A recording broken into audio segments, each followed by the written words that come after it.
বন্ধুরা, দেখো আমি আজকে আমার গোপুর সোনার জন্য কি রান্না করেছি।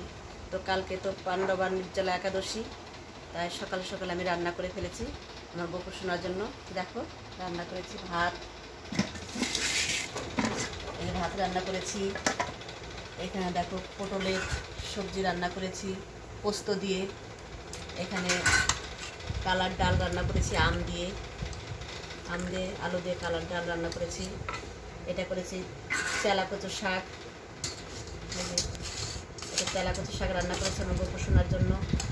তারপরে করেছি ডাঁটার চচ্চড়ি শস্য বাটা দিয়ে, আর করেছি বেগুন ভাজি, তারপরে করেছি সয়াবিনের ভাজি আমার গোপুর সোনার জন্য করেছি।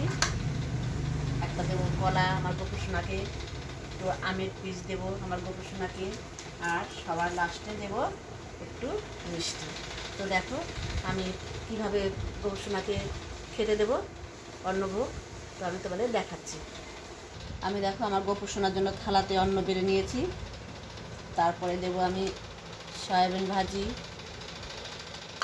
বেগুন ভাজি, দেবো তেলা কচু শাক, কালার ডাল রান্না করেছি আম দিয়ে আমার গোপুর সোনার জন্য, আম আর আলু দেব, আর করেছি ডাঁটার চচ্চড়ি শস্য বাটা দিয়ে, পটলের খাসি পোস্ত বাটা দিয়ে আর শস্য বাটা দিয়ে, আর দেব আমার গোপুর সোনার জন্য মিষ্টি, একটু আমের পিস, আর একটা কলা। তো আমার অন্নভোগ হয়ে গেল। আমি এখন সব অন্নের ভিতরে একটা করে তুলসী পাতা দিয়ে দেবো, কেননা তুলসী পাতা ছাড়া তো আমার গোপুর অন্নভোগ হয় না বা কোনো ভোগই হয় না। একটা একটা করে আমি এখন তুলসী পাতা দিয়ে দেবো।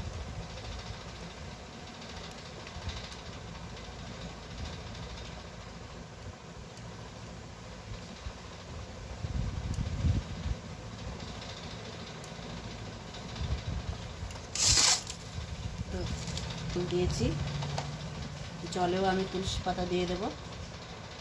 তো বন্ধুরা, এইভাবে আমি আমার গোপুর সোনাকে অন্নভোগ দিই। তো তোমরাও অন্নভোগ দিয়ে অন্ন সেবা নেবে, দেখবে খুব ভালো লাগবে। তো চলো আমি দেখো আমার গোপুর সোনাকে অন্নভোগ দেবো এভাবে।